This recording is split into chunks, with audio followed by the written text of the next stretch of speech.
ಮೊದಲನೇದಾಗಿ ಇವತ್ತು ನಮ್ಮ ಗೃಹ ಕಚೇರಿಯಲ್ಲಿ ಕರೆದಂಥ ಪತ್ರಿಕಾಗೋಷ್ಠಿಗೆ ಬಂದಂಥ ಎಲ್ಲ ನನ್ನ ಸಹೋದರರಿಗೆ ಸ್ವಾಗತವನ್ನು ಮಾಡ್ತಾ, ಅಂತಾರಾಷ್ಟ್ರೀಯ ಮಹಿಳಾ ದಿನಾಚರಣೆ ಅಂಗವಾಗಿ ಸಾಮೂಹಿಕ ಸೀಮಂತ ಕಾರ್ಯಕ್ರಮವನ್ನು ನಾಳೆ ಬೆಳಗ್ಗೆ CP-HED ಮೈದಾನದಲ್ಲಿ 10:30 ಗಂಟೆಗೆ ಸುಮಾರು 3,000 ಬಸುರಿ ಹೆಣ್ಮಕ್ಕಳಿಗೆ, ಬೆಳಗಾವಿ ಗ್ರಾಮೀಣ ಕ್ಷೇತ್ರದ 3,000 ಬಸುರಿ ಹೆಣ್ಮಕ್ಕಳಿಗೆ ಸಾಮೂಹಿಕವಾಗಿ ಸೀಮಂತ ಕಾರ್ಯಕ್ರಮವನ್ನು ನಾವು ಏರ್ಪಾಡು ಮಾಡಿದ್ದೀವಿ. ಇದು ಸರ್ಕಾರಿ ಕಾರ್ಯಕ್ರಮ. ಇದರ ಜೊತೆಗೆ ವಿಶ್ವ ಹಿರಿಯ ನಾಗರಿಕರ ದಿನಾಚರಣೆ ಅಂಗವಾಗಿ ಅನೇಕ ವಿಶ್ವ ಹಿರಿಯ ನಾಗರಿಕರ ದಿನಾಚರಣೆಯ ಅಂಗವಾಗಿ ಏರ್ಪಡಿಸಿದಂಥ ಅನೇಕ ಆಟಗಳಿರಬಹುದು, ಅನೇಕ ಕಾಂಪಿಟೇಷನ್ನಲ್ಲಿ ಗೆದ್ದಂಥ ಎಲ್ಲ ಹಿರಿಯ ನಾಗರಿಕರಿಗೆ ಸತ್ಕರಿಸುವಂಥ ಒಂದು ಕಾರ್ಯಕ್ರಮ.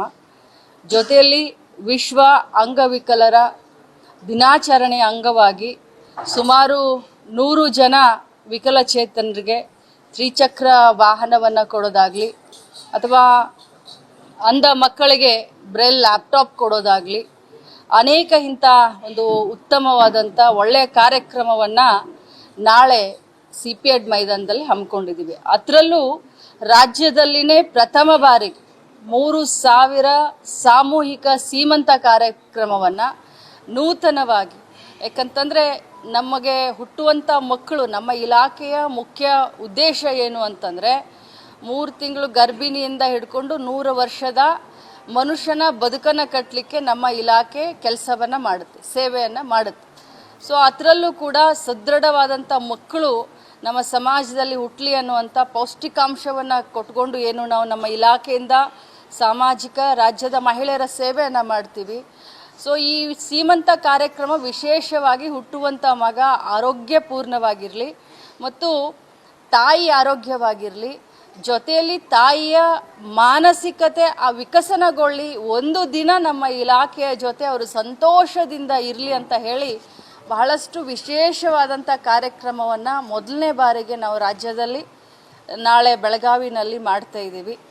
ಅನೇಕ ಸ್ತ್ರೀಶಕ್ತಿ ಗುಂಪುಗಳ ಮಳಿಗೆಗಳು 5 ಜಿಲ್ಲೆಯಿಂದ, ಇದು ವಿಭಾಗೀಯ ಮಟ್ಟದ ಸ್ತ್ರೀಶಕ್ತಿ ಸಂಘಗಳಿಗೆ ಒಂದು ಅವಕಾಶವನ್ನು ನಾನು ಕೊಟ್ಟಿದ್ದೀನಿ. 5 ಜಿಲ್ಲೆಯಿಂದ ಬೆಳಗಾವಿಗೆ ಬಂದು ಅವರು ಮಾಡಿದಂಥ ವಸ್ತು ಪ್ರದರ್ಶನವನ್ನು ಕೂಡ, ಮಳಿಗೆಗಳ ಉದ್ಘಾಟನೆ ಕೂಡ ಇದೆ.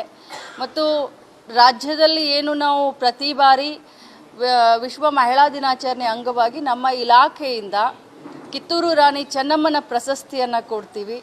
ಆ ಒಂದು ಪ್ರಶಸ್ತಿಗೆ ಭಾಜನ ಆದಂಥವ್ರಿಗೂ ಕೂಡ ನಾಳೆ ನಾವು ಸತ್ಕಾರವನ್ನು ಮಾಡ್ತಾ ಇದ್ದೀವಿ. ಅನೇಕ ಬೇರೆ ಬೇರೆ ಕ್ಷೇತ್ರಗಳಲ್ಲಿ ಏನು ಸಾಧನೆಯನ್ನು ಮಾಡಿದಂಥ ಮಹಿಳೆಯರನ್ನು ಮತ್ತು ಹಿರಿಯರನ್ನು ಮತ್ತು ಮಕ್ಕಳನ್ನು ಕರೆದು ವಿಶೇಷವಾಗಿ ಅವರಿಗೆ ಸತ್ಕಾರ ಮಾಡುವಂಥ ಕಾರ್ಯಕ್ರಮ ಇದೆ. ಈ ಕಾರ್ಯಕ್ರಮದಲ್ಲಿ ಜಿಲ್ಲೆಯ ಎಲ್ಲ ಶಾಸಕರಿಗೆ ಆಹ್ವಾನವನ್ನು ಕೊಟ್ಟಿದ್ದೀವಿ. ಜಿಲ್ಲಾ ಉಸ್ತುವಾರಿ ಸಚಿವರು ಕೂಡ ಈ ಕಾರ್ಯಕ್ರಮಕ್ಕೆ ಭಾಗವಹಿಸ್ತಾ ಇದ್ದಾರೆ. ಸೊ ಒಂದು ವಿಶೇಷವಾದಂಥ ಒಂದು ಕಲ್ಪನೆಯನ್ನು ಇಟ್ಟುಕೊಂಡು ಪ್ರತಿ ಬಾರಿ ಒಂದು ಹೊಸತನವನ್ನು ವಿಚಾರ ಮಾಡುವಂಥ ನನಗೆ ಯಾವತ್ತಿದ್ರೂ ಕೂಡ ತಮ್ಮ ಸಹಕಾರ ಇರಲಿ, ತಮ್ಮ ಪ್ರಚಾರ ಇರಲಿ, ಈ ಒಂದು ವಿಷಯಕ್ಕೋಸ್ಕರ ತಮ್ಮನ್ನೆಲ್ಲರನ್ನು ಇವತ್ತು ನಾನು ಪತ್ರಿಕಾ ಮಾಧ್ಯಮಕ್ಕೆ ಕರೆದಿದ್ದೀನಿ. ಖಂಡಿತವಾಗ್ಲೂ, ಯಾಕಂದರೆ ಸೀಮಂತ ಕಾರ್ಯಕ್ರಮ ಅಂತಂದರೆ ಮಹಿಳೆಯರಿಗೆ ನಾವು ಎಲ್ಲ ರೀತಿಯಾದಂಥ ಕಾರ್ಯಕ್ರಮವನ್ನು ಮಾಡಬೇಕಾಗತ್ತೆ. ಸೀರೆ ಆಗಿರಬಹುದು, ಏನು ಸೀಮಂತ ಕಾರ್ಯಕ್ರಮದಲ್ಲಿ ಒಂದು ತವರ ಮನೆಗೆ ಮಗಳನ್ನು ಕರೆದು ಯಾವ ರೀತಿ ಸೀಮಂತ ಕಾರ್ಯಕ್ರಮ ಮಾಡ್ತಾರೋ ಅಷ್ಟೇ ಅದ್ಧೂರಿಯಾಗಿ ಅವ್ರಿಗೆ ಹೋಳಿಗೆ ಊಟನೂ ಹಾಕಿಸ್ತೀವಿ, ಅವ್ರಿಗೆ ಅಷ್ಟೇ ಅದ್ಧೂರಿಯಾಗಿ ಅವ್ರಿಗೆ ಉಡಿ ತುಂಬುವಂಥ ಕಾರ್ಯಕ್ರಮವನ್ನು ಕೂಡ ಮಾಡ್ತೀವಿ. ಜೊತೆಯಲ್ಲಿ ನಮ್ಮ ಇಲಾಖೆಯಿಂದ ತಾವು ಹೇಳ್ದ ಹಾಗೇನು ಒಂದು ಕಿಟ್ ಬಗ್ಗೆ ತಾವು ಹೇಳಿದ್ರಿ, ನಮ್ಮ ಇಲಾಖೆಯಿಂದ ಪ್ರತಿ ಗರ್ಭಿಣಿಗೆ ಇಂತಿಷ್ಟು ತಿಂಗಳಿಗೆ ಅಂತ ಆಹಾರ ಇರುತ್ತೆ. ಸೊ ಅದನ್ನು ಕೂಡ ಅವ್ರ ಮನೆಗೆ ಟೇಕ್ ಹೋಮ್ ರೇಷನ್ ಅಂತ ಹೇಳ್ತೀವಿ ನಾವು, THR ಅಂತ ಹೇಳ್ತೀವಿ. ಮೊದಲು ಹೇಗಿತ್ತು ಅಂತಂದರೆ ಎಲ್ಲ ಅಂಗನವಾಡಿಗೆ ಬಂದು ಗರ್ಭಿಣಿಯರು ಊಟ ಮಾಡುವಂಥ ಕಾರ್ಯಕ್ರಮ ಇತ್ತು. ಕೆಲವರು ಬರ್ತಾ ಇದ್ರು ಅಂಗನವಾಡಿಗೆ, ಕೆಲವರು ಎಲ್ಲಿ ಬಿಡಪ್ಪ ಮಧ್ಯಾಹ್ನ ಊಟಕ್ಕೆ ನಾವು ಅಲ್ಲಿವರೆಗೆ ಹೋಗೋಣ ಅಂತ ಕೆಲವರು ಬರ್ತಾ ಇರಲಿಲ್ಲ. ಸೊ ನಾನು ಮಂತ್ರಿ ಆದಮೇಲೆ ಅದು ಬೇಡವೇ ಬೇಡ, ಅವ್ರಿಗೆ ಪೌಷ್ಟಿಕ ಅಂಶ ಅವ್ರಿಗೆ ಇರಲಿ ಅಂತ ಹೇಳಿ ಅವ್ರ ಮನೆಗೇ ರೇಷನ್ ಕೊಡುವಂಥ ವ್ಯವಸ್ಥೆಯನ್ನು ಮಾಡಿ.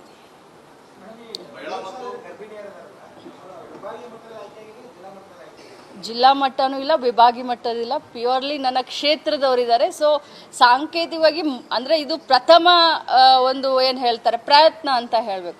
ಅದಕ್ಕೆ ನನ್ನ ಕ್ಷೇತ್ರದಿಂದನೇ ನಾನು ಮಹಿಳೆ ಇದ್ದು, ನಾನು ಕೂಡ ಮಹಿಳಾ ಮಕ್ಕಳ ಇಲಾಖೆ ಸಚಿವೆಯಾಗಿ ಮೊದಲು ನನ್ನ ಕ್ಷೇತ್ರದಿಂದ ಶುರು ಮಾಡೋಣ ಅಂತ ಇವತ್ತು ನನ್ನ ಕ್ಷೇತ್ರದಲ್ಲಿದೆ. 26ನೇ ತಾರೀಕು ಬಳ್ಳಾರಿನಲ್ಲಿ ಮಾಡ್ತೇವೆ. ಹೌದು, ಬೆಳಗಾವಿ ಗ್ರಾಮೀಣ ಮತಕ್ಷೇತ್ರದಿಂದ 3,000 ಗರ್ಭಿಣಿ ಮಹಿಳೆಯರಿಗೆ ಸೀಮಂತ ಕಾರ್ಯಕ್ರಮ.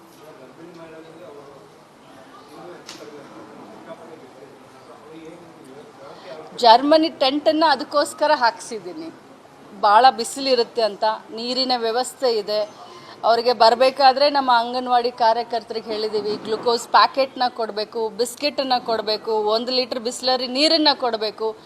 ಎಲ್ಲ ಕಾರ್ಯಕ್ರಮ ಮುಗಿದ್ಮೇಲೆ ಅವ್ರಿಗೆ ಹೋಳಿಗೆ ಊಟ ಕೂಡ ಹಾಕಿಸಿ ಪ್ರೀತಿಯಿಂದ ಕರ್ಕೊಂಡು ಬರ್ತೀವಿ, ಪ್ರೀತಿಯಿಂದ ಬೀಳ್ಕೊಡ್ತೀವಿ. ಅವ್ರನ್ನ ಮನೆಯಿಂದ ಕರ್ಕೊಂಡು ಬಂದು ಮನೆಗೆ ಕಳಿಸೋವರೆಗೂ ಕೂಡ ನಮ್ಮ ಅಂಗನವಾಡಿ ಕಾರ್ಯಕರ್ತರು ಅವ್ರ ಜೊತೆಯಲ್ಲಿ.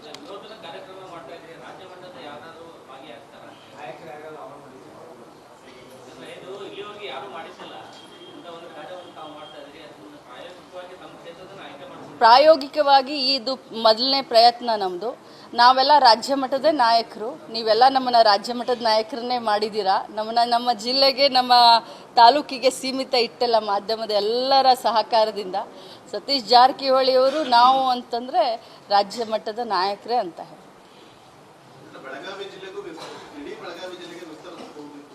ಖಂಡಿತವಾಗ್ಲೂ ಇದು ಪ್ರಾಯೋಗಿಕವಾಗಿ ಮೊದಲನೇ ಪ್ರಯತ್ನ. ಇದು ಎಷ್ಟರ ಮಟ್ಟಿಗೆ ಇದಾಗುತ್ತೆ ಅಂತ ಹೇಳಿ ನೋಡಿಕೊಂಡು ಮುಂದಿನ ವರ್ಷದಿಂದ ಬೃಹತ್ತಾಗಿ ಮಾಡ್ಬೋದು. ಬರೀ ನನ್ನ ಕ್ಷೇತ್ರದಲ್ಲಿ 3,000 ಅಂದರೆ ಮತ್ತು ಭಾಳ ಸೂಕ್ಷ್ಮ ಕಾರ್ಯಕ್ರಮ, ಭಾಳ ಡೆಲಿಕೇಟ್ ಆಗಿ ನಾವು ಅವ್ರನ್ನ ಕರ್ಕೊಂಡು ಬರಬೇಕು.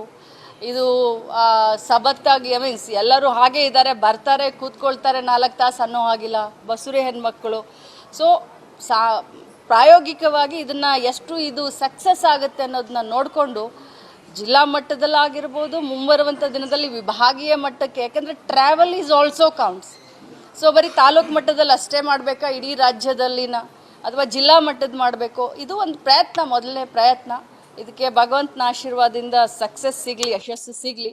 ಮುಂಬರುವಂಥ ದಿನದಲ್ಲಿ ಆ ಕಾರ್ಯಕ್ರಮವನ್ನು ಕೂಡ ಮಾಡ್ತೀವಿ.